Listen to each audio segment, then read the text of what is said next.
29 and I find myself wondering, what did happen to the last 10? I ran away with my life, fast forward, never turn back again. It's kind of funny that the more we pass time, the more we need to set them rewind. And 19 was the year I had to leave you, but now I'm seeing all the signs. Is this really happening? I can't believe it's true. I'm just as surprised as you.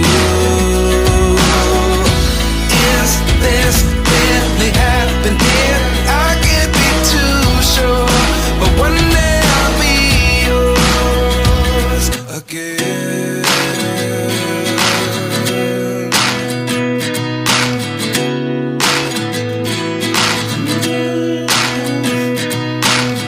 Life lessons come one in a dozen.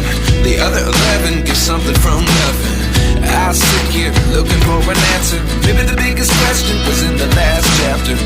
You gave me the soul I have today. Without you I never could have